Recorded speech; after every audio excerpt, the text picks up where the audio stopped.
क्या मैं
हो जाएगा ना?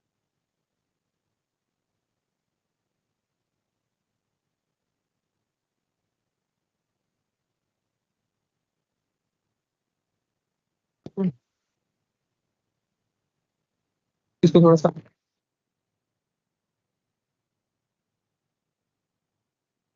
मैं माइक को भी हटा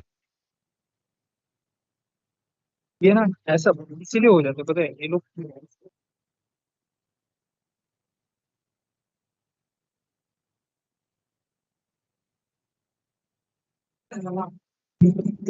कैमरे का है कि इसका है? ये इसका है ना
Subodh Patil, Prachi, Pranchu,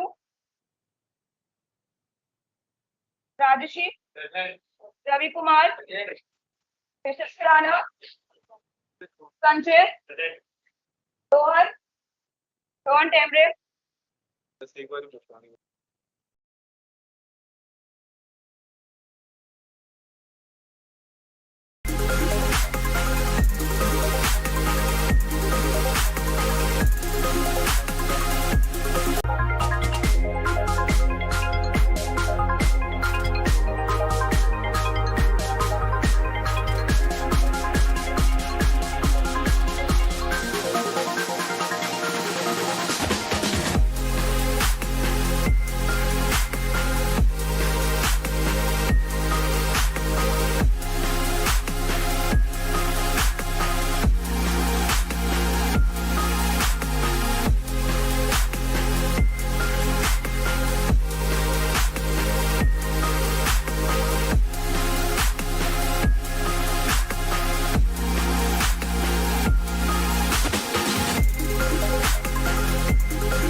Morning, everyone. We welcome you all to the Sustainability Summit of Vivaan 9.0. The privilege to introduce the three eminent speakers and then esteemed moderators today. Each of our speakers will be sharing their breadth of knowledge and experience in the area of sustainability, consulting, and supply chain management. So let's delve deeper into the topic of today's discussion, the circular economy, a blueprint for sustainability. We would like to introduce our moderator, Professor Naveen Das, currently the Vice Chancellor, Training, Placement and Corporate Relations at Adams University. He has been in management education for the past 2 decades. He has done multiple hats as former director, learning and development at IIFT Hyderabad. He has also been associate dean with ICMR Center for Management Research. With a corporate career for over 7 years, Sir has been associated with renowned brands like Godrej, GG Appliances, and Godrej and Boys Private Limited. Sir holds a BTech in Civil Engineering from IIT Kharagpur. He's a management alumnus of IIM Cambridge. Sir completed his PhD in 2015 from National Law University, Jodhpur. We're looking forward to learning from Sir's wide perspective on fundamental pillars of learning and knowledge management. We're thrilled to have you on board, sir.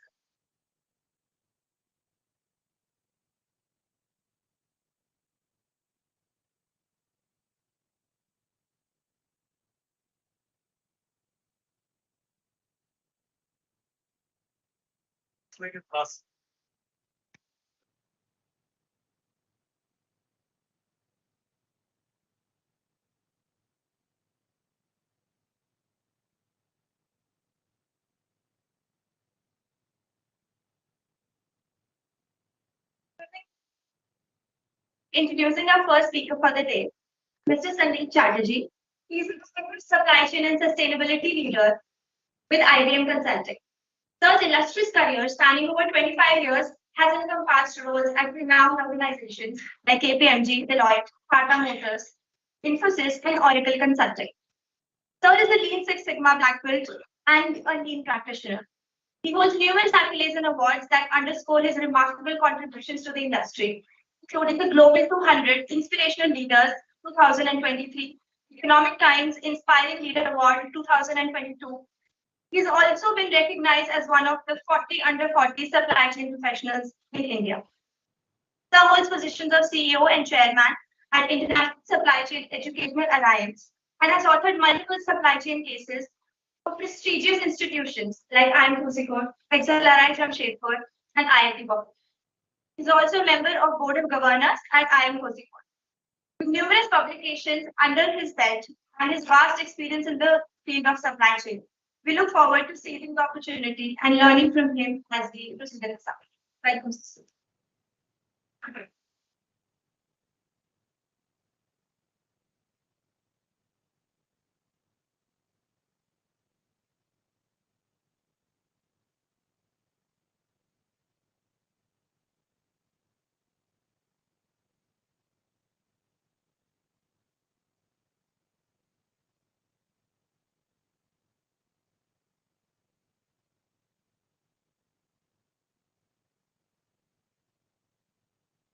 Speaker, Abhishek Agrawal, who is a senior VP handling end-to-end supply chain sourcing, quality, warehousing, and logistics for an established D2C omnichannel brand, Bombay Shaving Company.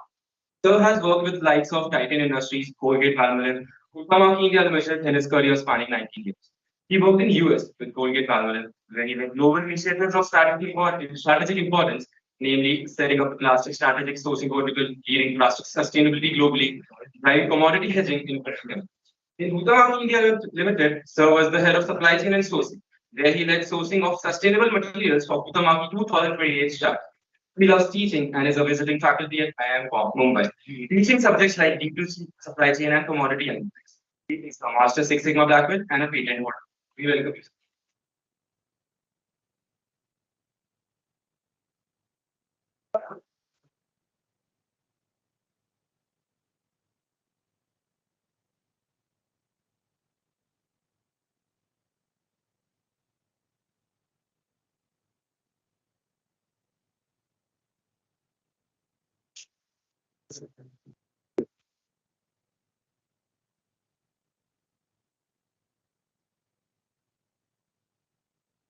Final speaker, Mr. Udit Sawan, is a seasoned and transformational professional with over 22 years of experience in banking and financial service industry. Recently, Udit sir has set up his own venture, Self-Help Jewels, which is a global accessories, embellishments, sourcing, and selling organization that makes 100% sustainable jewelry.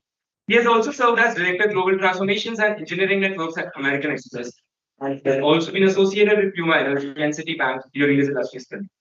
During his career journey, Sir has led and supported a variety of global organizational programs covering topics like consumer banking and enterprise supply chain, to name a few. Sir has been associated with a variety of industries and roles such as oil and energy, finance and accounting operations, and customer engagement strategic initiatives. Sir also has an immediate exposure to different geographies, having led and transformed business processes across US, Europe, Kuala Lumpur, Philippines, to name a few. Sir is a Lean Six Sigma Black Belt leader and has also completed Leadership Excellence certification from Harvard.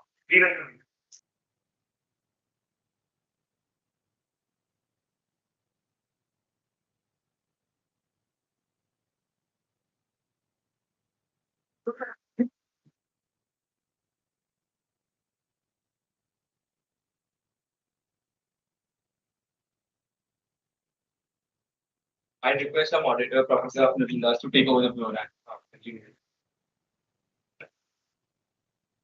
Good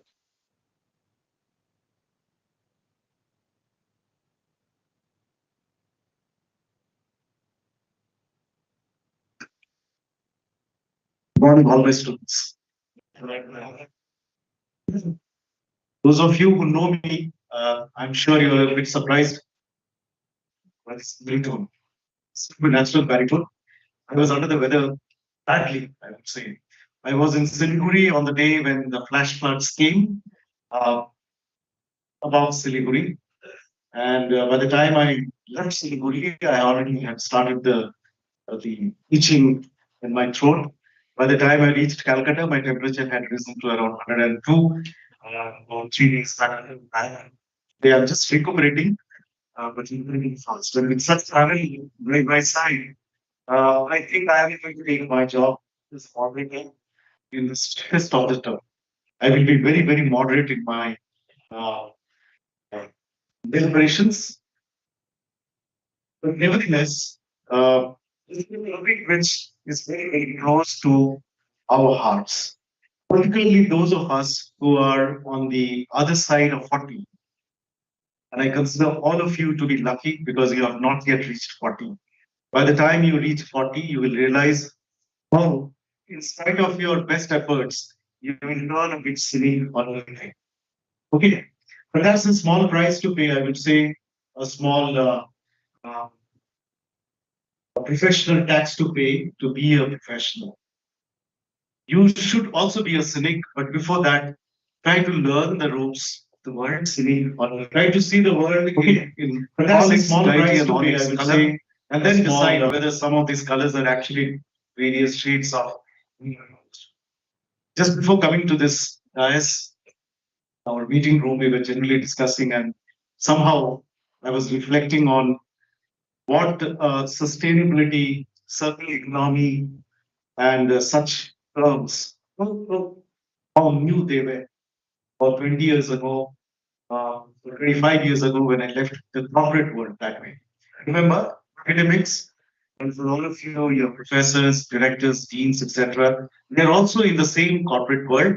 Only difference is that the tables are a bit over here, maybe roundish here, or squarish. The tables are a bit different in a real corporate world.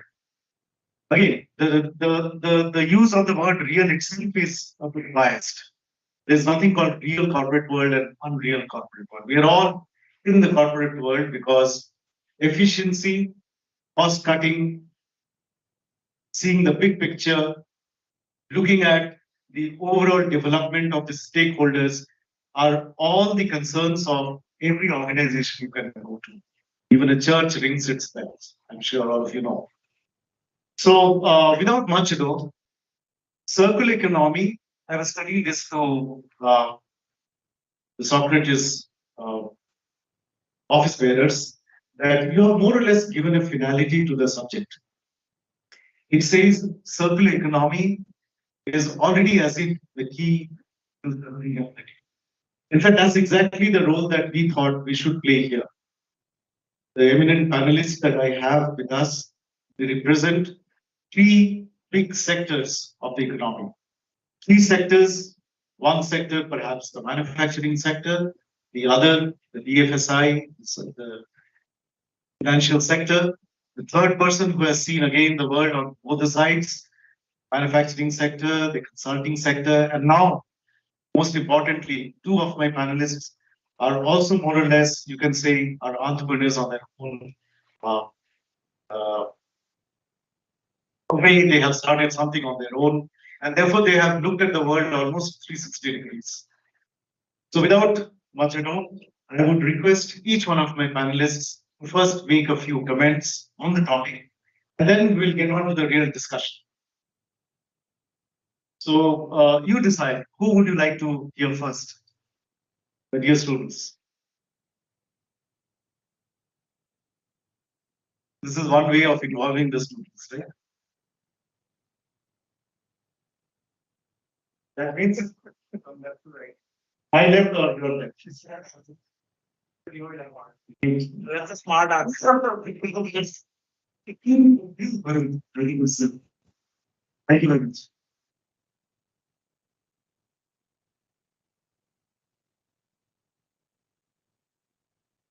Right. Thank you for having me here.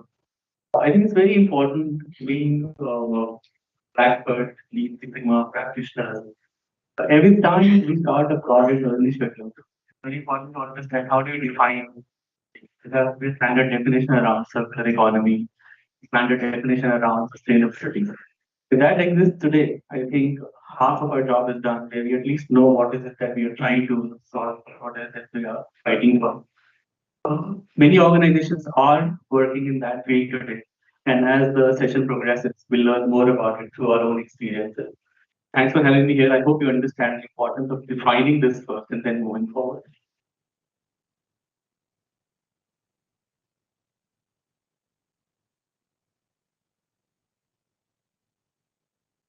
Good morning, and thank you for having me. I think this is the second time I'm visiting your campus. I came in 2017. Of course, that time I think there was the batch size was around 60, but now I'm told that it's 200. So let me just give my opening comments before we take it forward. Now, sustainability, as I speak, I think it is the hottest thing in the world today. Everybody is trying to jump into it. So there are two sides to it. A lot of people think like it's like a greenwashing or something, but understand that the damage which has been happening, because today we need 1.7 Earths to support one Earth. It's not that we have to consume resources, that's fine.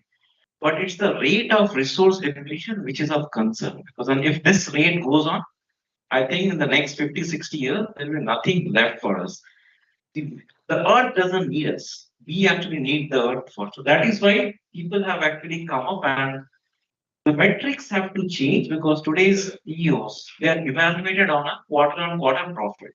So growth is the criteria which is actually leading to all that. Simple example, when I grew up, we used to have those ink pens, then we had those, ball pens, which had a refill. Then the use and throw economy came in. And that's because companies wanted you to consume more. So that's where I think it's all about responsible growth, easier said than done. Because 70-80% of us who are trying to make our ends meet, it may not affect us. But think about the kind of resource depletion. That is, I think, nothing to do with it.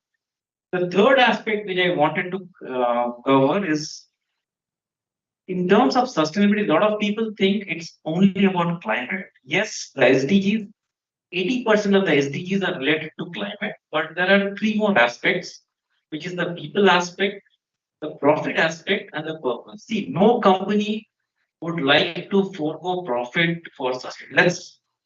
It's very given because if you are not evaluated on both on sustainability and profit, nobody is going to give it. So people, planet, profit, purpose, these are the other aspects which you need to take into account. And circular economy is only one aspect of it. You can still be a circular economy, but still not sustainable because you have not reached the people aspect, the governance aspect, the profit aspect. So I think these are the initial comments which I wanted to make before we delve further. Thank you.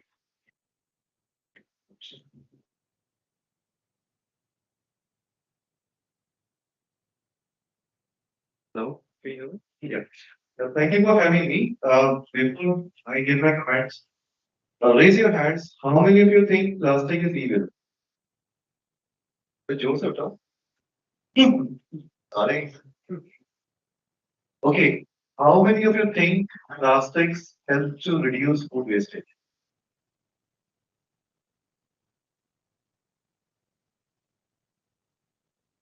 So when you put any food with plastic wrapping or you buy any product with a plastic wrapping, it helps to reduce the oxidation or oxygen transmission. And that's how your food can get preserved much faster. We almost waste one third of our food because we don't have any processing or any process to keep it well. The plastics helps to preserve the food. But there are a lot of myths also associated with plastic. This question is not about plastic, but just to give one perspective of plastic. The second question is, in the world, how many million tons of plastic are made globally? Just imagine. Every year, कितना plastic बनता हो? बनता है.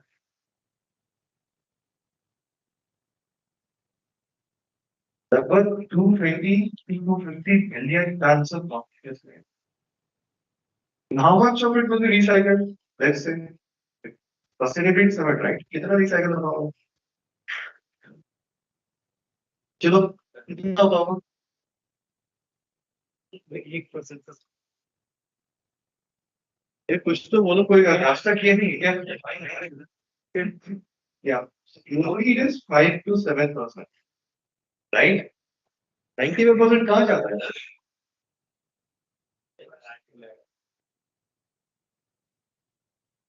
So now you imagine, he said we have only 1 Earth, you cannot have 1.7 Earth, right? So 95% of 250 million tons कितना हो गया?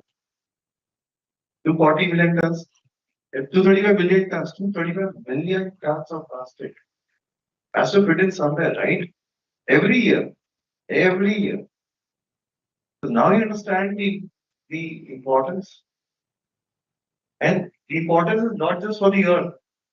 The importance is also for you as professional to know that in your times, this will be the economy, the recycling of it. Because it has, we only have 1 earth. You can't just step in inside, right?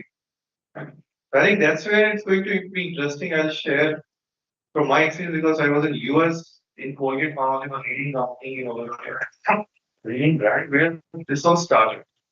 And suddenly there were two events that happened around 2019 where suddenly sustainability has become a vogue. Can anyone tell at least one event? 2019 में क्या हुआ? That why you hear so much about sustainability? What happened? इतने साल तक तो नहीं हुआ ना, अभी सुन रहे हो, right? Plastic production has been at least 200 billion tons even 5 years back. I can tell you that. But why suddenly all this about sustainability? What has happened?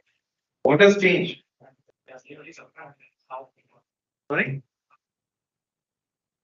Paris Accord. That is a code. Okay, that is what. And speak is over 2008. उस summit में क्या हुआ? Sustainability goals were Okay, closer.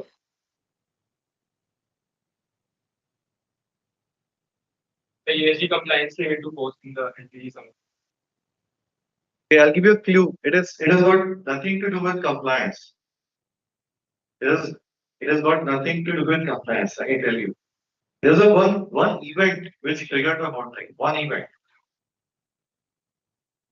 And that event has to do with China. So I'll give you a clue of it. It has got to do with China. China ने कुछ तो किया.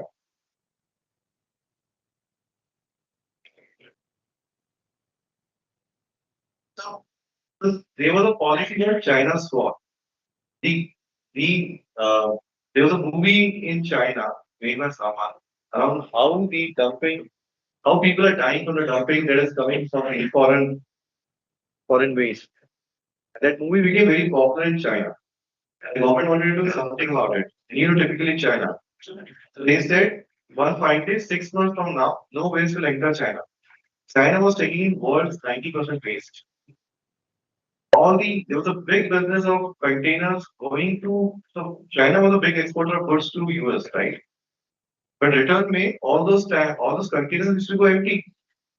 कोई भी ट्रक जाएगा तो वापस तो आएगा ना, तो वापस में कचरा लेके आ रहा. Can you believe all the European waste was going to China, all the US waste was going to China. The big countries are happy. China's taking my waste, I don't have to dump, right?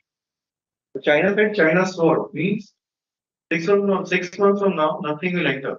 And they did it. Everyone thought it's bluff. And suddenly Europeans find that where will you dump the waste? Because when China's sword happened, India also put regulations around dumping of waste. Malaysia also put regulation on dumping of waste. So that event changed the whole imagination, especially for Europeans because they don't have a land. Right? So that was event number one. Event number two was in the UN summit. They showed a video of a baby whale ingesting plastic and dying from it. That captured the imagination of the whole world and the children. And that's when a lot of education started coming around sustainability. And that's when also some of the regulations, some of the summits happened, wherein countries were forced to take up pledges around sustainability. So these three events happened around the same time.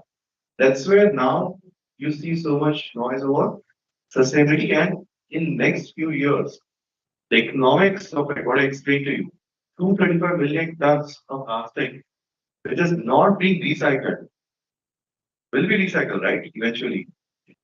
So that's a big opportunity waiting to happen. Yeah, over to you. Thank you. Thank you. I think this is a fantastic opening remarks, and I'm sure there are more questions which have been raised rather than answers. And that's exactly the purpose of the first round. What we will do now, if all of you, my fellow panelists, I'll request each one of you. See, sustainability is very clear, my dear boys and girls. It's not a new concept. In fact, right from the 17th, 18th century till now, right from the Ricardo's day, or Malthus' day, since the time when we started articulating, not that we suddenly realized that resources were scarce, but we started articulating that the resources are scarce and therefore there is a need to recycle, reuse, reduce whatever art you can think of water resources. And since then, since those days, even corporates have been trying to do that. But yes, there are regulations which were, I would say, like tap on the wrist. Okay, the regulations are also becoming stricter and stricter. Corporate world has risen up. Corporate world, obviously, for other reasons, which we will come in the subsequent rounds of discussion. At least on the face of it, the Western world realized that something needs to be done because we have only one on Earth. And the next generation also needs to be given at least some good days that we have seen in our lifetime. Our grandparents died in good times. So I will request my fellow panelists to narrate at least one incident or at least one initiative from their rich experience. I'm sure they have many, many instances, but still at least one to highlight almost like a small caselet to you as to how in their company they have started re-looking at sustainability, re-looking at a circular economy, part of a circular economy from their perspective. So again, each one of you to narrate at least in a very small case of a model. It's really exciting. There are so many stories to talk about. Some projects that I led myself, and some I'm aware of. Currently, banking and financial services sector, there are two parts to sustainability. One is within internal processes and banks internally, and one is what they're doing for the society outside and how that they can promote sustainability goals and circular economy. So I'll talk about internal processes first, and another project very close to my heart. I led a project called Project Green. This was for the European market. This was for elimination of paper all across that bank's offices. There were multiple initiatives that we took. One, that's a very short story, but that caught my eye was there was a lot of paper that was printed and packed and sent from Spain to UK. We were spending about $300,000 monthly just for printing, sending the paper to UK, and then getting it back from UK to Spain. I asked questions, why is that happening? They said, sir, we need signatures and this needs to be reviewed. Like, who needs to review it and why do we need signatures? That's the regulation. I had to simply ask questions, what's the regulation? Like, do you need somebody to physically sign it? Yes, sir. Show me the regulation. Nowhere was it mentioned that we need wet signatures. Now, wet signatures when you need somebody to physically sign that out. So no wet signatures were required. I asked the right question and I found out wet signatures were not required, which means that it's probably not needed or it was still needed. So I asked, can't they e-sign it? You'll be surprised the question that I got. What e-signatures? This is 4 years ago. I was like, okay. So then we introduced e-signatures. We stopped sending those papers to UK and they were not being printed anymore as well. We digitized the entire process. It not only saved us the transportation costs, it also saved us the cost of printing them, maintaining those printers. We were also able to release a lot of real estate because all this print was happening in the facility. That's one such example. I have another very funny example, project that I did in Costa Rica. Costa Rica, they had a lot of paper glasses, paper cups that they use for water. And when I was leading enterprise supply chain projects there at that time, and I found all of this water as well as paper cups are going waste. No office in India is doing it. I have not seen it happening in Europe. Simple solution that they found was they started using conical cups. And those were like very fragile conical cups, can only be used for single water use. You can't take coffee in it. In a week's time, the usage of paper cup came down by about 95%. Nobody uses paper cups there anymore. And that's how we kind of saved a lot of money for that process and that tender. And also get gain our, toward the sustainability goals and bring circularity. As I said, circularity first has to be defined for us, which is like, is it about elongating for how long a material thing remains in the system? Is it about reusing? Is it about recycling? I think everybody knows about the word recycle. Every child in schools they're talking about it now. But circular economy is a term, as you rightfully said, has recently picked up as of 2019. And taking a lot of advertising and marketing by a lot of companies, countries as well. Those are my examples. Thank you.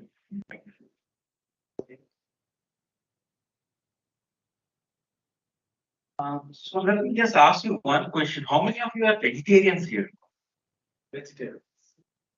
That's fine. You don't mind because I'm talking about something around chicken. Let's say I spent about 1.5 years with Suguna Poultry when I was part of Oracle. And that is one example of a real circular economy. Let's look at it how the broiler chicken comes. If you look at it, there is something called grandparent. So there are 32 breeds of chicken which are actually scientifically treated, get something called a parent. And from the parent, you actually get your broiler chicken. Now, what happens is in India, if you look at it, frozen chicken is still a taboo because we think that the chicken has to be curled in front of us, unlike the West, where everything is frozen.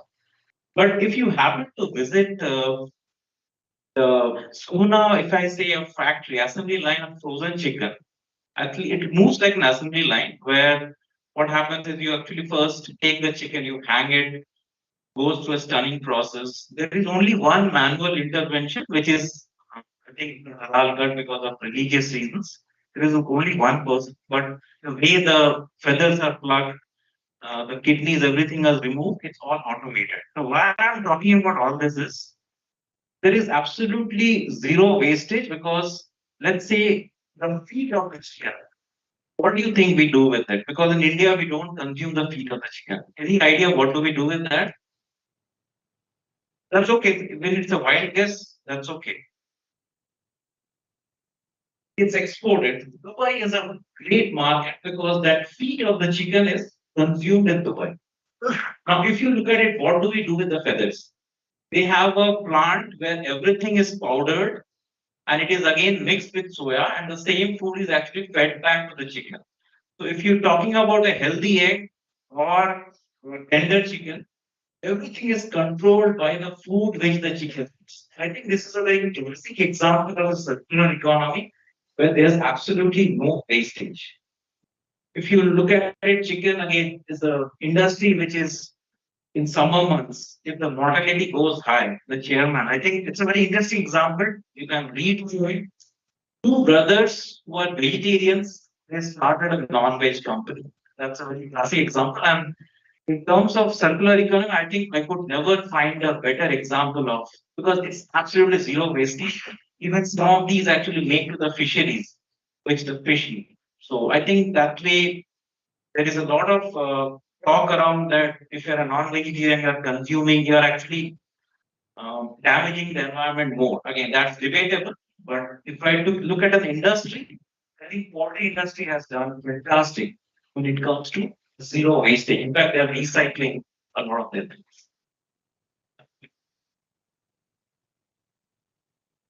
So let me share the example from Colgate. When I was in US, and when they signed one of the companies was called Helen MacArthur Foundation Principles. That was some of them said the SDG goals on SDG summit that happened. That principle said that the company needed to have 25% recycled resin in their entire plastics portfolio. So the question came was, should it be only for the products made by Colgate or also by contract manufacturers? That was mission number one. Also called as scope 1 and scope 2 emissions, right? So the answer was that we have to do the recycle resin for the entire portfolio owned directly or indirectly by Colgate. So when we measured that, it came out to be 8%. Colgate only had 8% of recycled content in their whole portfolio. And the 8 to 25 journey was key. Because typically we realized that the consumers were not willing to pay more or willing to accept packaging which had discolored plastic. Imagine the plastic that is thrown into the bin. You will take that plastic and then recycle and create again the plastic pellets. Now, normally the colors will get mixed, right? If you see like the bottles, like oil container bottles, some are brown colored. Then let's say the Harpic is blue, right? And then the some of the flow cleaner bottle can do is light yellowish. Correct, correct. So when you mix all these bottles, the output is not going to be white, right? It's going to be off-white, milky white. So when you recycle that to chips and then convert them to pellets, right, through a mechanical process, and then you mix with the virgin resin, it is white. The next result is not going to be white. The consumers are unwilling to accept dirty white plastic. They, even you put on a label saying that this is made from recycling plastic, but they think dirty is one which is not white means this is bad. And this I'm talking about consumers in US and Europe. So we had a bacterial problem. What plastic should we convert? And the second problem was that what should be the extra cost we will pay? Because we realized that only consumers in Europe and Australia were willing to pay more. The consumers in US, Latin, India, Asia were not willing to pay a single fee. I'm sure here also nobody is willing to pay an extra money. Is there someone who wants to pay extra money for recycling for 100% recycled products? तो तीन कितना पैसा दोगे 10% दोगे कितना means this water bottle is made from it does not say any recycled plastic, correct? I think there's nothing in this which says nothing screams about it. If it's made from 100% recycled plastic, how much will you pay? ये 10 रुपए क्या या फिर इतना दोगे 12 रुपए ऐसे कितने लोग देंगे so let's say 7 to 10% of the majority. right? That is educated majority में क्या? Educated, well-earning majority. Take that to the whole population, maybe 3%, 4%. So that means that brands of the companies, or the company, which is, let's say, Coke Zero, or something which is very high paying, high cost brand. Then you can put recycled plastic and make it a 100% recycled plastic. That is fine. But generally, we found that in Europe and Australia, where if you convert your whole portfolio to recycled plastic, there the economics of paying more for the recycled resin will balance the increase in pricing. So for the company, it became a net zero to P&L. ये clear हो गया बात? So the strategy number one was go to Europe, source the recycled resin, let higher cost, put them into your bottles and things, and do it. So that 8 went to, let's say, 15%. The second thing we realized that out of all the plastics that you consume, 250 million tons, I said, this bottle is made of PET.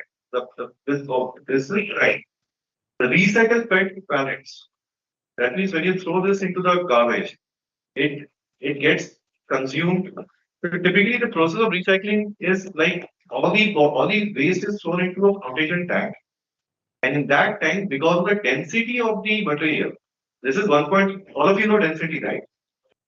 So it's a caustic soda solution. उसमें density इसकी 1.35 है, cap की density होती है 0.92. So because of density, you can sort the materials differently.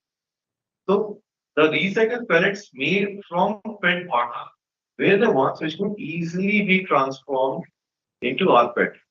And the cost of that was minimal, was a delta higher than the virgin resin that we could buy.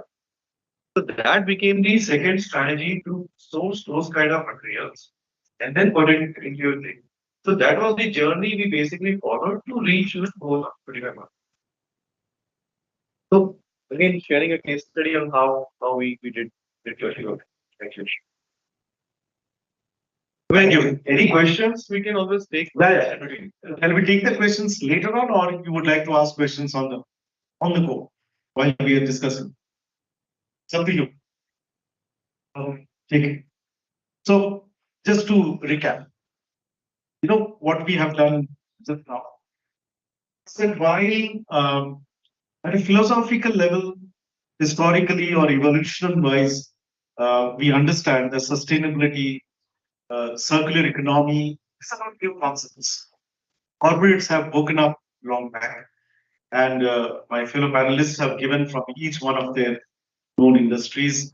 For example, if they have worked in a certain project, if they have consulted a company on a certain project, like the Skuna example, when he was with Oracle, or the example that American Express, people sent to and fro. Look at the process, the foolishness of the process. For e-signing paper, physical paper going to and fro. And he's talking about tons and tons of it. Or the Colgate experience, recycling, or use of recycled material from 8% to 25% in perhaps 1 year time. 2 years. That was 6 years. 6 years. So you had phased it out over 6 years. So it was done in 3 years. Okay. But if you imagine the scale that they're talking about, these are not small companies that they're talking about. These are companies which are global companies with operations across the globe. And therefore, the scale itself is mind-boggling. So with these small case studies, now we have come to the point where it's very clear that these things don't come out of charity. Mr. Chatterjee talked about the triple bottom line. But more importantly, he also mentioned that ultimately all these things are going to happen only if there is profit. People, purpose, planet, etc. are all fine. But remember, corporates have a purpose. In the typical MBA classroom, we start MBA education by saying whether profit is the ultimate motive of the corporate law. And we keep on debating till cows come home, till you are ready for placement and over to the corporate world, right? But still, the matter still remains undecided whether profit is first or the other is. So let us again, just at the cost of repetition, here in this panel, again get back to that age-old debate and discussion. How do they think the whole issue of circular economy, where we are concerned about the purpose, where we are concerned about the purpose of saving the world? I know environment is just one of the sustainability factors. SDGs are very clearly laid down to ensure that it is a holistic development, holistic sustainability, and not just environmental sustainability. How are they ensuring, or what is their take on it, as to how can companies keep profit rolling in, as they say, keep the cash registers ringing, while concerned about the other piece, people, process, and planet. People, planet, and purpose, sorry. While the profit is also should be intact. Intact. If not growing by leaps and bounds, but at least it should be growing enough to ensure that management, more importantly than the other stakeholders, are motivated to keep doing good to the society. It is the agency theory, I believe, which again is at work. Management being aware of the nitty-gritty of an organization can actually do wonders if they are motivated to do something good for the society. Look at all the scams, all the problems that has happened in the last 20, 25 years. You will see that there is only one needle and only one direction that the needle points to, and that is in management. So you have a big role to play. Let us hear from the stalwarts as to how they think profit can still be intact, and the world, the corporates can look at the other three P's. Yeah. Sure. I don't know how many of you remember, how many of us were not there at that time. When Maruti was launched, we had to wait for about 2 years, I think. I was very expensive. My time. 20 years. We had to wait for a very long time. It was supremely expensive, and like time bought it. Today, Maruti is a product to masses. Everybody wants to, or at least you can aspire to easily buy a Suzuki. I think likewise it is for our sustainability projects and circular economy infrastructure overall. Like you rightfully mentioned that getting that resin is marginally higher, recycling a marginally higher cost right now. When economies of scale kick in and when it is mass produced and we have availability of such material at multiple locations, I think that's the future. I think that's where profits will come from eventually. It's going to change the entire way we operate. And as vanity dwells, what we are doing is ensuring that we are using 0% single-use plastic. A, do not use plastic. If we have to ship something globally, we're not using any single-use plastic. The box that I'm using to ship is made from recycled plastic, and you can easily use it to store small stuff or even that jewelry item as well. That's something that we are doing. It is important to understand that every organization may or may not want to do it, but the people sitting in this room will be leading organizations tomorrow. You are the ones who will be maybe at the center stage of making some of those policies, some of those models. Build it into your purpose of driving that business. How can your business be more sustainable? How can the resources you are using follow a circular economy model? Our government is doing a lot under G20 presidency. RCEIC spread by about 39 organizations recently. And under India G20 presidency, we are seeing circular economy being at the center stage of the pillars of how we will operate and how we want to see the world. So there is a lot of action that we need to see where this has to be. I think we are at the right place at the right time to ensure that we make that change together.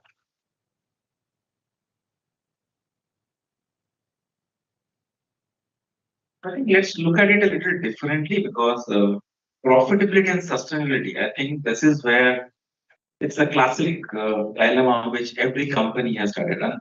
While I know many of you will say that I'm ready to pay higher price, but in reality it doesn't happen because this we have seen. Let's be very honest. Unless it hits my house, I'm not really going to be really bothered about it. So what is the way forward? Now there are certain initiatives which we have seen. For example, let's say the steel industry. I think one of the biggest guzzlers of energy and it emits the maximum greenhouse gas emissions. Now, if you look at the traditional way through a blast furnace, again, people from a non-engineer, it's no rocket science, so you don't have to really worry. There is actually a furnace, which is a blast furnace, where you take the raw material, particularly iron ore, and that's how steel comes in. So what now Tata Steel is experimenting is something called a green steel. So it's a new technology where the blast furnace will actually go away. There's a different kind of furnace which will come in because profitability is important because I will not chase sustainability at the expense of profits. Because look at a CEO who is evaluated on a quadrant quarter. In order to chase sustainability, if his profits goes down, I think that's where the problem is. Only thing if we change the metric from a financial to add certain other metrics, then only this will happen. Similarly, there's a talk about green cement. Again, cement is again one of the big guzzlers of energy. So this is where another thing which things are happening. Third is fast fashion. I think this is the biggest culprit. Apparel industry, you get a dress 3 months, it's out of fashion, and what happens to the dress? It goes to landfills. So this is where I think the apparel companies are under a lot of pressure. So there's a new business model which people are experimenting that apparel as a service, I will give it to you on rent. So after 3 months, you can come back. But at the end of the day, you also have to look from a consumer point of view. I cannot force anything. It's a moral responsibility that we are actually over consuming. Let's say we change a phone after every year. Why? Because the phones are designed in a way that they slow down after 1 year. So there is no way you can actually extend the life cycle of the phone. I think this is where, because Apple wants to sell iPhones, because again, the profits have to go up. And in order to have iPhones, the older phones have to slow down. I think this is where a fundamental, but what can happen? They cannot really go back on taking a cut on their profits. So unless there is a non-metric measure which says that you have to balance both, I think things will not happen. But we are seeing certain aspects around that. In the industry, again, one of the biggest clusters. So there's a blockchain solution which IBM had done. But having said that, blockchain is a technology which is consumes a lot of resources. So it is not sustainable. So if you look at blockchain 2.0, it has actually come up with consuming lesser resources. Same with, let's say, ChatGPT, OpenAI. It's good, but it consumes a lot of energy. This is where people are questioning. So if you see a lot of any data center, if you see 70% of the time the data centers are idle. So there's a lot of green IT which is happening where the data centers shut down when you're not consuming. So things are happening in bits and pieces. But having said that, again, I reiterate, it may sound very I want companies to be profitable. They cannot be chasing sustainability at the expense of profit because at the end, the goal of any business is to make profits. Right. So I will take two examples to explain the profitability and the cost aspect of operations. So again, from a Colgate Power example, Europe, we spoke of Europe, like how they had an issue of disposing of plastics, mostly China's sport policy. The Europe came with regulations called as bonus and malus. The Europe charges a plastic tax. Plastic tax means that every kg of plastic you produce in Europe or you sell in Europe, even if you import from outside but you sell in Europe, you have to pay money to the government. So they said that if your packaging is recyclable or has recyclable packaging, recyclable means that there are certain conditions. It should be having similar type of plastic resin. It should not be colored. Like the Sprite bottle is colored, right?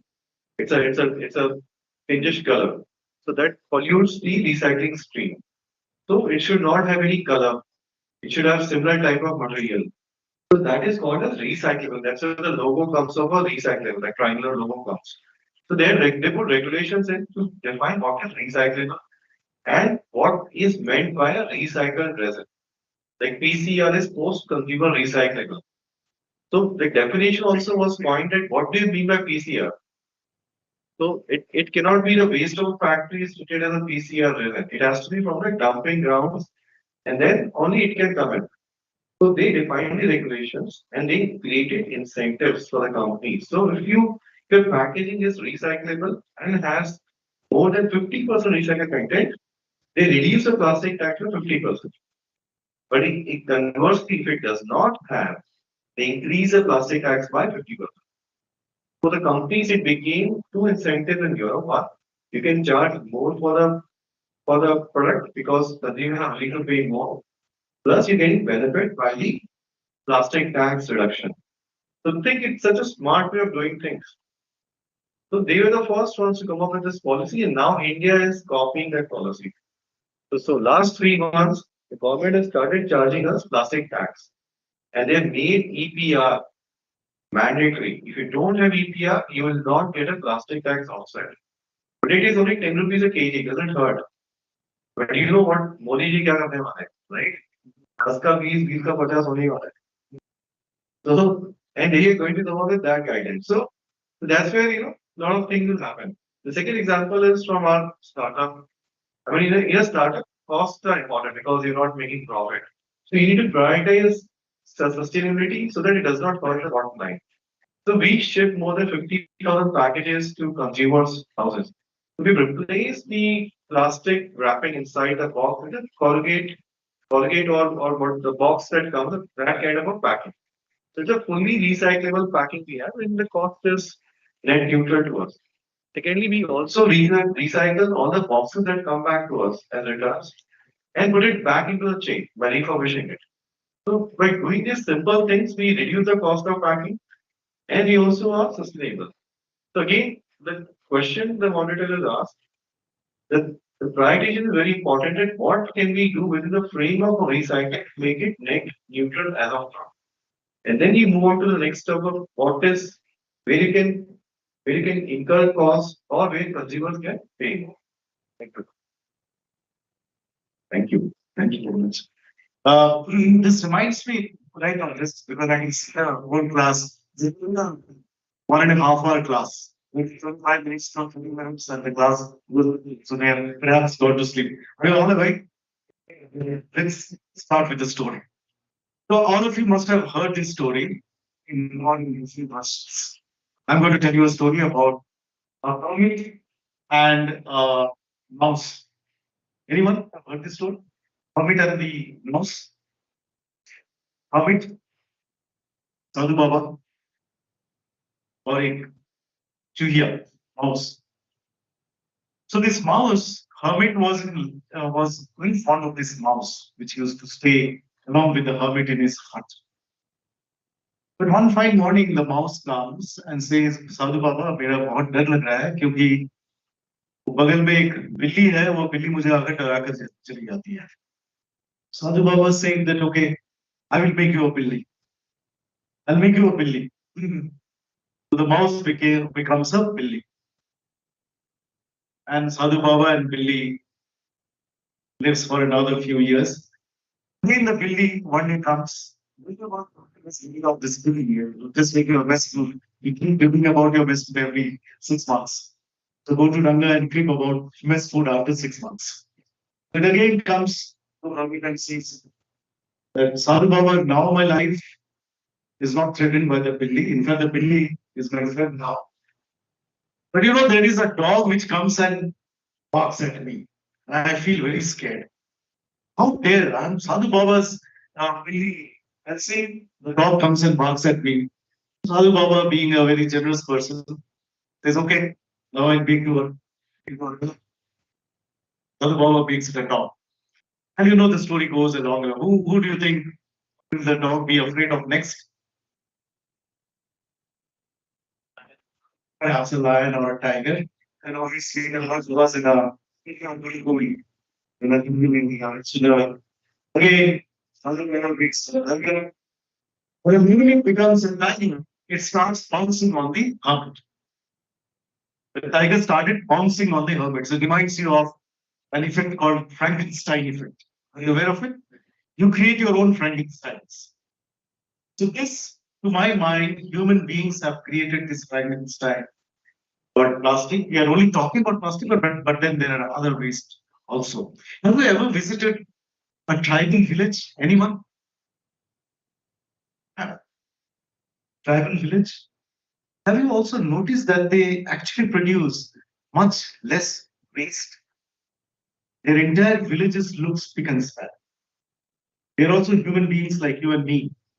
My house produces some baskets of waste material every day. And I wonder what might be our food habit, which is different from theirs. They also eat the same. In fact, they eat even non-vegetarian food. Whereas my house, the waste paper, the box becomes almost brimming to the overflowing every day. Whereas if you go to their villages, roads are so clean, their houses are clean, inside the houses are so clean. I think it is all about an attitude. It's all about waste not, want not. Their wants are limited and therefore their wastes are limited. Sandeep was talking about this so-called high fashion, high street fashion, and see how we have started attributing these so-called higher adjectives to those kind of affiliate life. High fashion, hi-fi life, hi-fi products. If I change my mobile or smartphone every 3 months, that means I'm a hi-fi guy.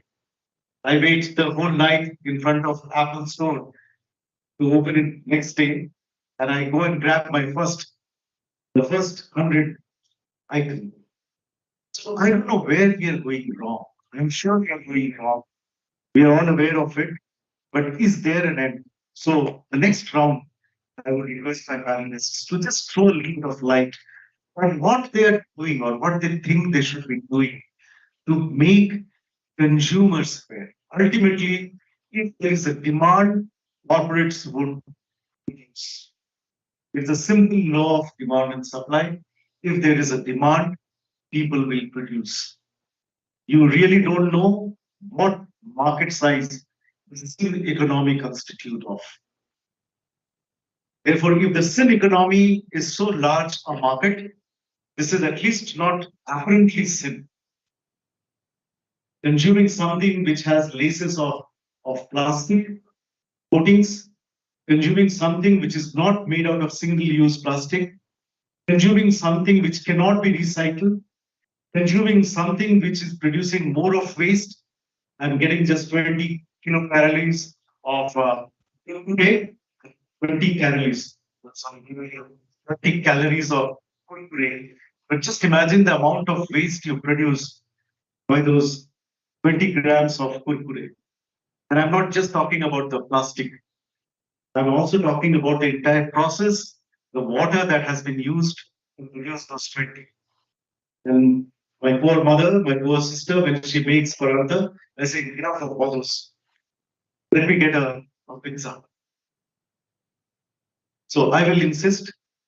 So if all of you can talk about how can we do our little bit in enhancing the awareness of the consumer to just, if not put a full stop, but at least to reduce their consumption level or be mindful consumers. Be mindful consumers. In fact, the underlying current of MacArthur's Foundation or earlier than that, all the pathways of sustainable living is that we reduce our demand for products which we don't really need. Gandhi had told us that the world can produce enough for all our needs, but not even for one person's greed. Perhaps as humanity, we have not become completely. So maybe it's just a hypothesis. I would request you to throw some light. Thank you. There are so many thoughts that are crossing my mind right now. Globally, only 9% of everything that's produced is currently following a circular economy model. This was published by IIFT report very recently. If even, if this number is even doubled, currently this 9% leads to about 60-70% of all of greenhouse emissions. If this number is doubled, we'll be able to reduce greenhouse emissions and go a lot better circular economy by about 40%. These are IMF numbers. Now, as businesses, what we are doing at Salvan, you already shared that. What we are also planning to do is to use this as a great, marketing campaign where we tell people about it. How is it that we're ensuring that we are a better, more sustainable brand as compared to many others who exist in this field. American Express is currently using plastics sourced from ocean to make their cars. So aspiring to be a carbon neutral company. There are many other organizations that are currently working on making the consumers aware. But it's not just end of the day business houses that need to do that. It has to happen at all levels, the grassroots levels. I talked about you guys, that you should do that. Our education system. When I was in grade 10th, 12th, I did not read about SDGs. I did not read about Agenda 21 sustainability now. But now when I'm teaching my grade 10 son, I read that Agenda 21 sustainable development goals. These form part of their academic. And CBSE is ensuring that they give this question in every class 10 paper. So students are aware that, at the grassroots level, there is a problem and this is what needs to be done. Another point is not just students, not just organizations, even the governments, are doing a lot to ensure that the economy is a concept and all by all. At the same time, um, you know, it's very fundamental to understand that it's not just these organizations, governments, even the banks. There are banks. I talked about there are two ways where banks can actually work towards sustainable development and circular economy. I talked about internal processes. Externally, there are sustainable development bonds. There are green bonds, municipal bonds. Should be introduced and exist as well in some economies. There's a bank in Italy called Intenso San Paolo. This is one of the leading banks when it comes to circular economy initiatives. They've already infused 11 billion euros into such initiatives. Are focusing towards doing a lot more in this.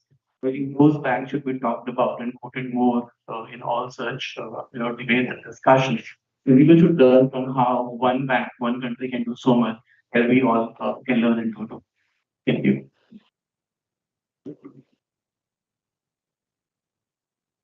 So this reminds me of an incident. My first job was at Tata Motors at Jamshedpur. And those days, I think the traffic was not much. And one day, I was in my scooter and I was actually standing at a red signal. And there were no other cars. And there was a car which actually brushed past me. And he just made a comment that, "Ye pagal hai."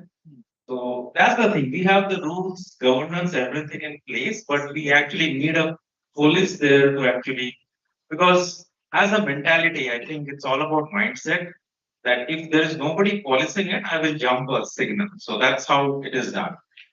And I think it's very surprising for me because the way we grew up in our country, I think we always recycle things, right? If you look at whatever glass which we are not using, we are converting into a pen stand or a flower vase. So it was already there in our DNA. But then this revolution around what do you say, use and throw came in, and that's where the mindset has changed. So it's very important for us to actually change the mindset. It's not easy. And as a company, again, as I said, I will never forego my profits for something like that. So it's no company can do it alone. The consumer cannot do it alone. I think everybody has to come together because a lot of efforts are happening, but it's all fragmented. In fact, if you look at it, Coke had a factory in Kerala, and if you typically look at a what do you say, carbonated drink, if you take 3 liters of water, it was actually converting into 1.5 liters of Coke. So that plant was shut down. That is not a solution because if a plant is shut down, livelihoods are lost. If livelihoods are lost, there is crime, there is social imbalance. So we need jobs. But I think that it was important that we have a more sustainable way of making a carbonated drink so that we don't deplete the water table. So if I have to look at it as a consumer, I may be aware. As I said, you can raise your hand that I will pay, but it doesn't happen because at the end of the day, it's my financials. So everybody has to come together. It cannot be a single initiative. So all the stakeholders have to come together. Otherwise, things will not happen because if the CEOs are still evaluated on a quarter profit, they will not take these things because if I have a dip in my profits, my evaluation, my pay, everything goes down, right? So unless we have these non-financial metrics built in for that, you need a consensus. Yes, there will be agreements, there will be disagreements, but at the end of the day, as the broader ecosystem, because single-handedly, I can always say that I can change the world, but things will not happen. Because to be very honest, if I look at it, if something is cheaper, I will go and buy it. It doesn't happen. I can care about the world, I can do anything about it, but look at it, the air pollution levels. Is we have today people with more kind of heart diseases, dementia, autism. These are all climate changes which are happening. Maybe unless it is not hitting my house, I will not take it seriously. Let's be very honest. So to sum it up, I think everybody has to come together. Single-handedly.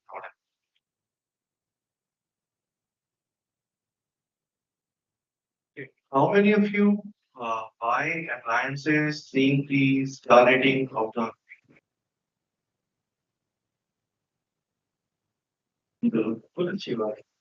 why? Google just not its own. Google has made us all of it. Yeah, I'm going to come to that. Why? Anybody can explain? Speak yourself also. Because he was false for it. तो आपको क्या फायदा होगा? What if electricity was free? आपको फर्क पड़ता? Right. Correct. And Godrej has made us aware. So Godrej ने मेहनत करी, गवर्नमेंट ने मेहनत करी, बिजली के दाम बढ़ा दिए, फ्री नहीं किया, thankfully. And that's why you did it, correct? But it is linked to the circular economy because you're buying equipment which is taking less power, right? So in a way, you're saving the environment. How many of you will buy a car looking at the mileage per kilometer? Majority, let's say. Again, if Dubai or Saudi में जहाँ पे petrol is actually free, do you think we will look at that? Correct. So again, it's linked to the cost of it. Eh? Also, regulation. The government has here made the regulations very clear. Everyone as well is for compliant. Cars cannot sell without it. Same thing, ये bottle. किसी ने देखा कुछ? इसमें कुछ है B regulation, mileage कुछ है? कुछ नहीं है, राइट? सिर्फ पैसा है. 10 की बॉटल है, 9 की है, 8 की है, 15 की है. कुछ भी नहीं है. So this is what will happen. The brands have to take an effort to make the consumers aware. The government has to make an effort to punish those brands or those products that don't have the regulation. Then a third thing, the infrastructure has to improve to make it conducive to recycling. So what brands will do is basically they will start making the logo, the recycling logo, the triangle logo. They will start making it much bigger and much more vocal. They will start screening out that my brand is recyclable, but it will cost, that's it, they will not cost it more. Maybe they will take initial thing to get you in. And then they will start, maybe they will then start increasing prices, let's say, from a financial perspective. So that is happening now. All the artworks that we use, we are putting the logo of the recycling or the words of recycling much, the font size is bigger. The second thing is government has started in India the plastic tax. And I explained to you how the bonus and balance will soon follow. The third thing, and again, a good source of employment for you guys, or a good source of entrepreneurship for you guys, we have plastic recycling infrastructure. We spoke that in India, typically India has a very high recycling rate because we recycle most of the things. India has the highest recycling rate in PET bottles. So we recycle 70% or 80% of this kind of products. US may 30% of that. Europe would be 40%. Rest of the world maybe less than 30%. So India has a very high recycling infrastructure. But for something like the labels, the labels say the snack packets and the kurkure lays ka, uske ko need nahi ho, right? So a lot of things are coming around building infrastructure to recycle those kind of products. So the तीनों आएंगे साथ में. That's when tomorrow your choice of buying will be influenced by all the three. And when that happens, then the economic part, like you said, of the triple E rating or something like that will kick in. जिस दिन वो होगा, उस दिन I can say the consumer is truly aware. For example, Europe is almost there. Europe में हर बच्चे के school में पढ़ाया जाता है और सस्टेनेबिलिटी न्यूज में 2 बार आता है. सुबह आता है between the news 15 minute capsule और रिसाइकलिंग, शाम को भी आता है. The question to ask is why are they so aware and why are we not so aware? Well, it's just a matter of time. Thank you. Thank you very much, Abhishek. In fact, I believe that this particular section of the discussion was the most poignant. We discussed about 7 slogans. Because I am taking copious notes for all of you. There were 7 methods to make people aware and to enhance a circular economy, through a circular economy that my fellow panelists have talked about.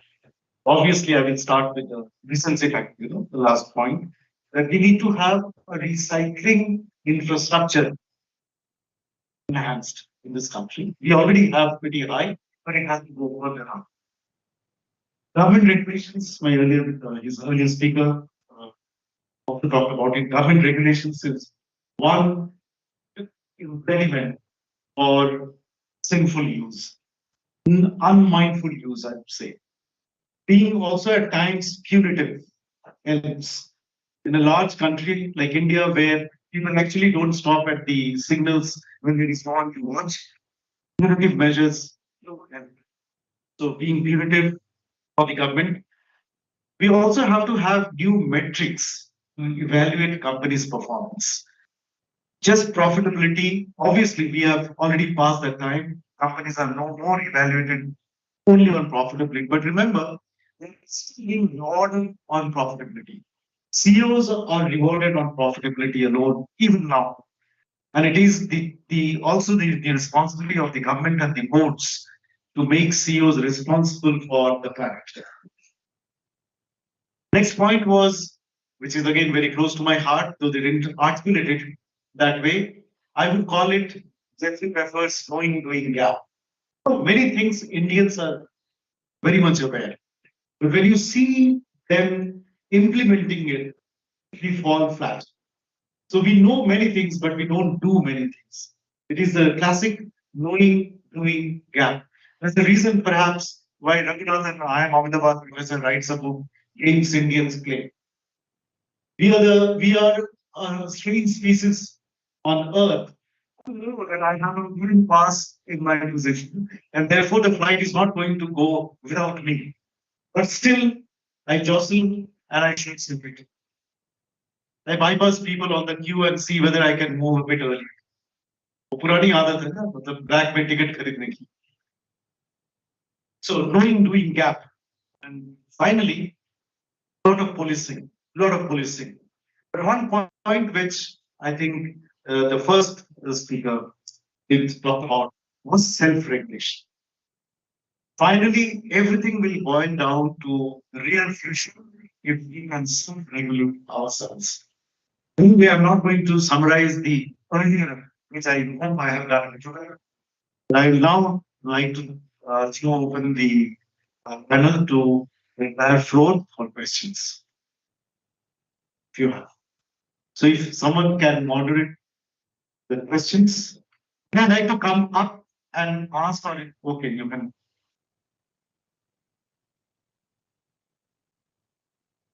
Good morning. I'm Ira Singh from the batch of 25. My question was for Abhishek, sir.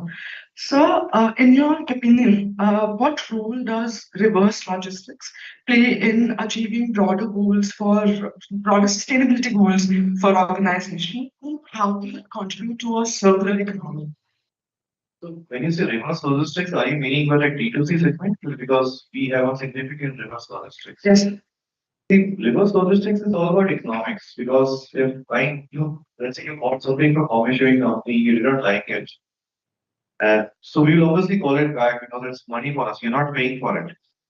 The second thing is that typically in India, there's something called as cash on delivery. This is unknown word outside India. And the return rates in cash on delivery is almost 30%. Means it's out of 100 packages I've sent in a day from our warehouse. Let's say 30% of that is cash on delivery. Means 70 are paid, prepaid for, and 30 are cash on delivery. That means 9 will come back.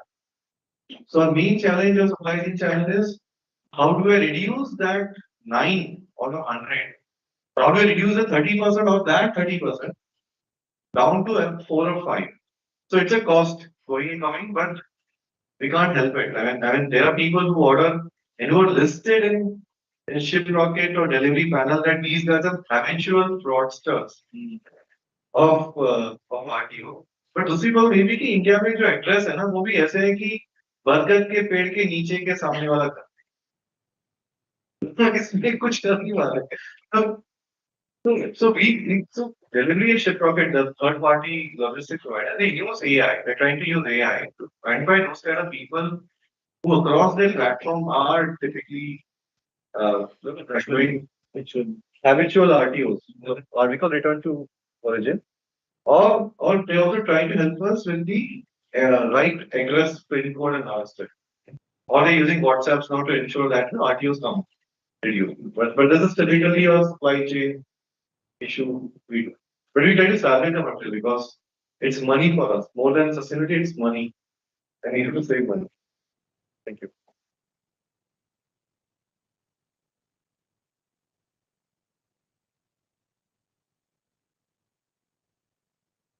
Good morning, everyone. I'm Vaibhav Sharma from the batch of 25.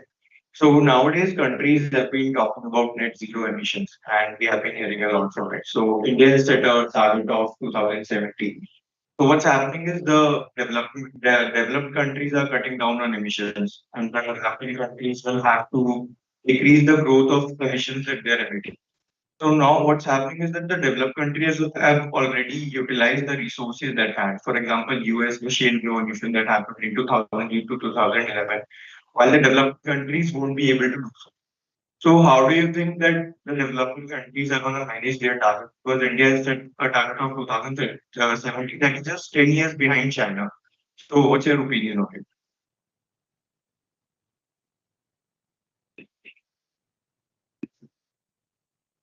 I think it is very unfair that because the developed countries have already consumed the resources that we set those targets around that. So I think it's easier said than done.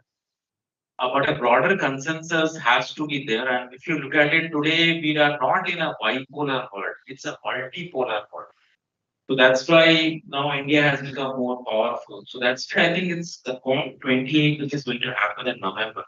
I think that's going to be critical because a lot of companies will actually say that we will go net zero by 2030, net zero by 2050. But unless there are additional metrics, and it has to be a consensus because just I cannot penalize a developing country because they were behind. It's not a fair thing to do. I think that is where individual negotiation skills will be important. That's still COP28 will be critical. And if you're it's very unfortunate that the COP28, the somebody who is in charge of it, actually he heads one of the oil companies. That's again unsustainable. There's a lot of press around this. But I think there will be a negotiation, there will be broader agreements on what should be the way. Because just because developed countries have consumed a lot of, I cannot penalize a developing country. So there has to, I don't have a, what do you say, a standard answer. I think it's so what consensus you actually get into. The others want to add that. Absolutely. In fact, there is a Latin saying which says, "Quis custodian ipsos custod," meaning who will manage the managers? Who will control those people who were in the first place responsible for this problem? Who will control? And in fact, as the world order is today, those are the very people who are trying to caution you and tell you that, look, you have to reduce your consumption. The poor tribal village that I am talking about, real case study. They were not the ones who thought that gas, cooking gas is what they want. It was I who have or sold my cooking gas to them and asked them to get out of wood. And by the way, the wood was gathered in the forest, which were they didn't cut the wood. They were not lying there. So they just gathered wood and used it. But we felt that, oh, you are burning the wood. Use my gas. And now after the gas is over, now we are saying that no, it costs 500 rupees, 1000 rupees. So it's really gaya. So same, almost on a bigger scale, if you see, the mindset is the same. But yes, as Mr. Chatterjee says that we have to be hard negotiators. Fortunately, boys and girls, let me tell you, in the last 20 years, I'm seeing that this country has now regained its rightful voice. We are at least in world forums, we are raising our voice. That is the biggest, without any affiliations or any, showing any partisanship with any political party. But that is the change that I see happening in this country. I just pray and hope that this is a secular change that would have happened, irrespective of the party which would have been in power. In 20 years, the change that has happened is that India is raising its voice. So I'm very hopeful that things are going to happen and happen for the good for India. It's very, very unfortunate that such stringent rules and with such deadlines are given to those countries which were in the first place not responsible for this world. We might be living in different countries, but the sky remains the same. The sky is not divided. Pollution has remained a big issue for those countries for donkey's years. But from the 17th century onwards, they have started gradually shifting to colonies, their belching towers, or now so many things. Yeah. With the projects, not sure how many of you have gone through a 6 month training or read about it. We are running projects, Sandeep and Abhishek, there's toll gate reviews. I think the 2070 target certainly has to have some toll gate reviews, and this has to be structured. Metrics have to be developed, just like before buying a car, mileage, safety, beauty of the car. Those are my metrics before buying a car. Same way for circular economy, for such goals by 2070. There have to be some standard metrics defined, and everybody should be aware of that. And then, we should see how much is the compliance to those and so on.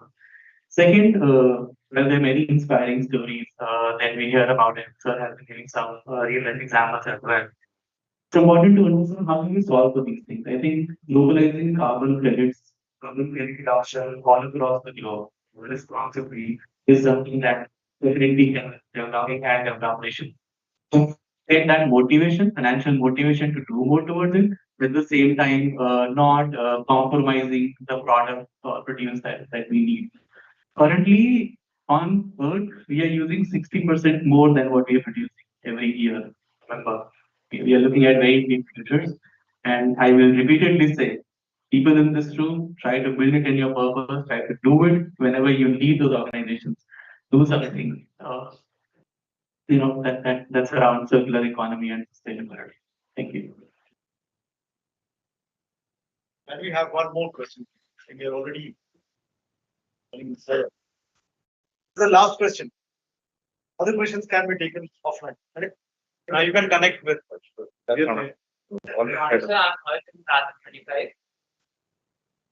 So my question is that how can we ensure that the benefits of circular economy, such as the reduced consumption, the environmental-centric approach, is equitably distributed amongst communities, regions? Given the fact that we have such economic differences, not only amongst the countries, but also within the country. And also, how can we ensure that the sustainable practices in one area of the world is not incentivizing the unsustainable practice in another area of the world? So let me speak on it.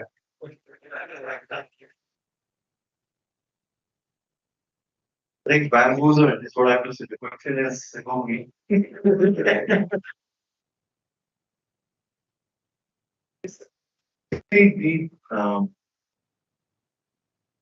You have to, like, it's a multipolar world. I mean, the effect of one, Newton's third law applies.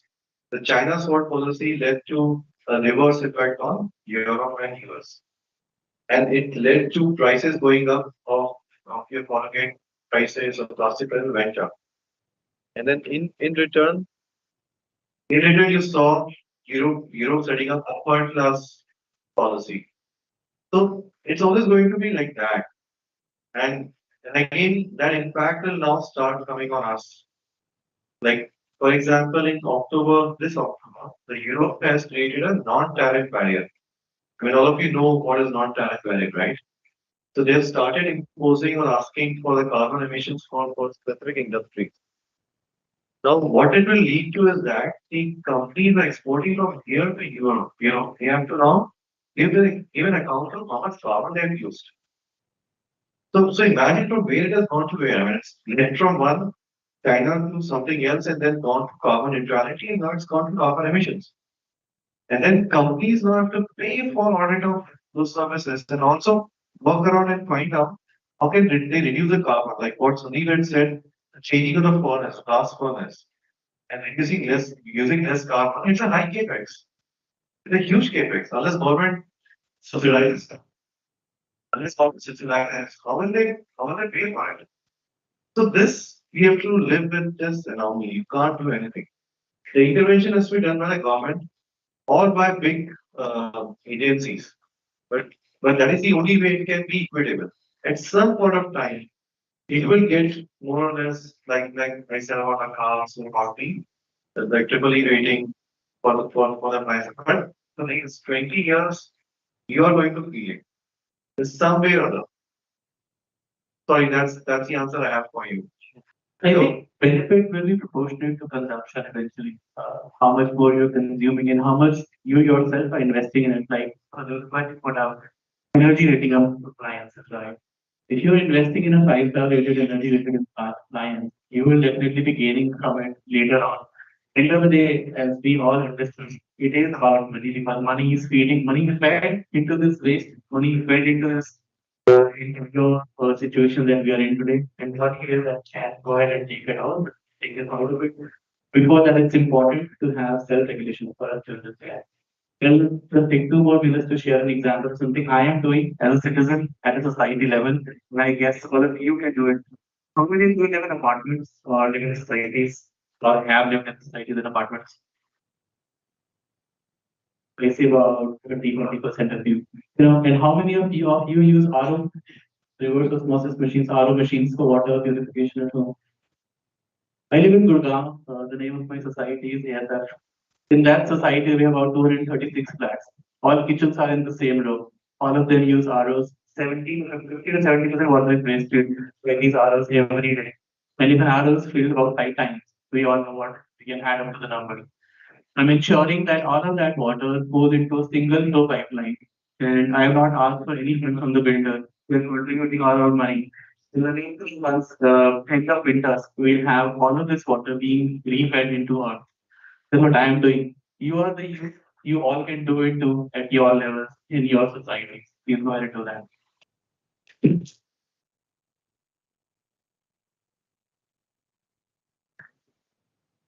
I'll just make one. I think you raised a very important topic around this disparity because 1% of the rich in India actually control 43% of the wealth.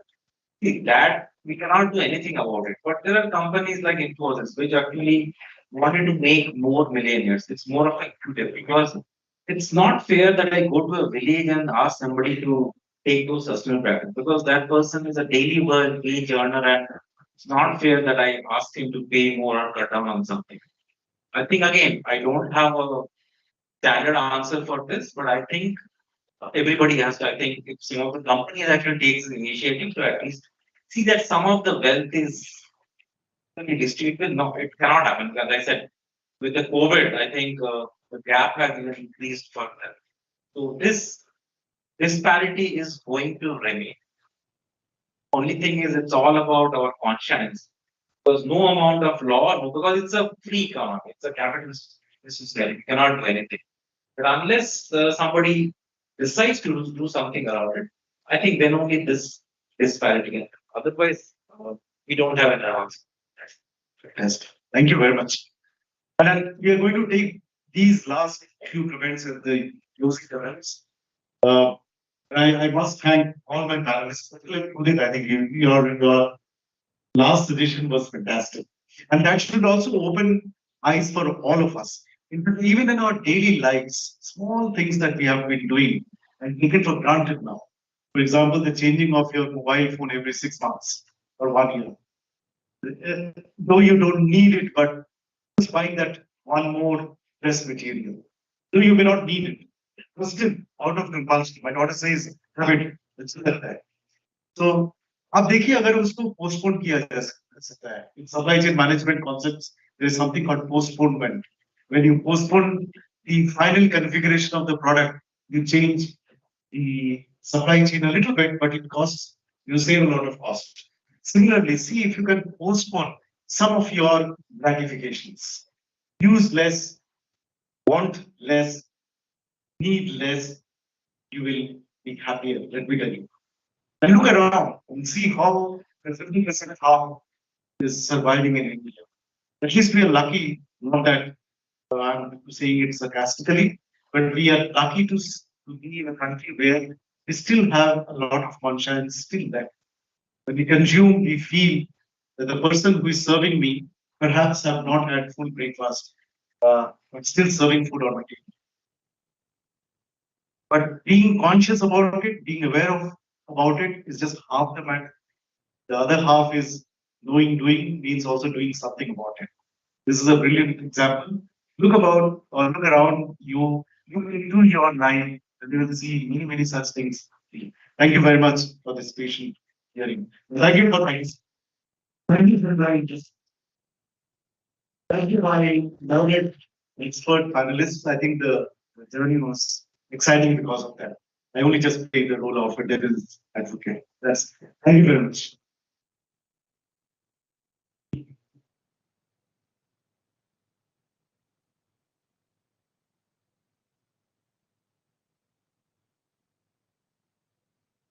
We have thank you note. Please be here. That was very insightful discussion. On behalf of the IIFT fraternity, we want to express gratitude to Mr. Das, Mr. Sandeep Chatterjee, Mr. Abhishek Agrawal, and Mr. Udit Salman for the engagement and expertise. It was indeed an enlightening experience for all of us, sir. The experience and your presence made a significant difference as you all illuminated the path to a more sustainable and circular future. Throughout the panel, we got meaningful insights on circular economy through their own experiences coming from various areas, whether it be poetry industry or elimination of physical paper, through growing projects or consumer preferences regarding recycled materials. The speakers also touched upon greenwashing, holistic SDGs approach, the 3 Rs, and also the 3 Ps: purpose, people, and planet, keeping in mind the eventual profit-making ability. We need to relook at our purpose of saving the planet, as currently it is going to take 1.7 hours to support one Earth. We also got an understanding of mindful consumerism and consumer awareness, understanding methods of making people aware, like incorporating new metrics, government regulations, and the knowing doing gap, which we have to abridge. So let us take the knowledge and inspiration gained from the summit and turn it into meaningful action. A special thanks to our moderator, Professor Naveen Das, for ensuring a smooth conduct of the summit. We would like to present a token of appreciation to our speakers and moderators. I'd like to invite the SECs to hand over the memento.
time use glass bottles.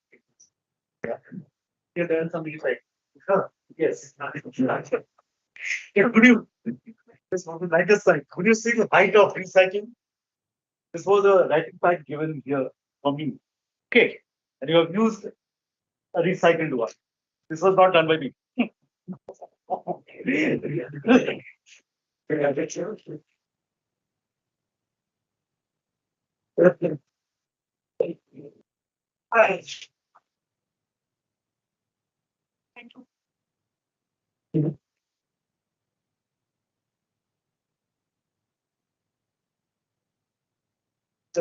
Yeah.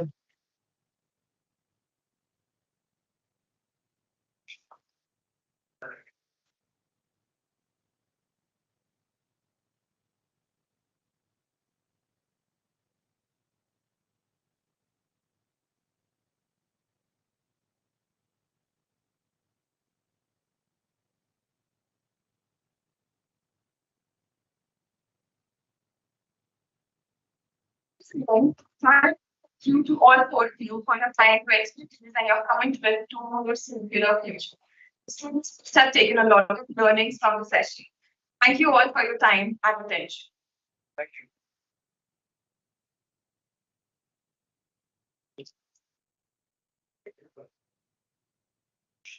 Sure.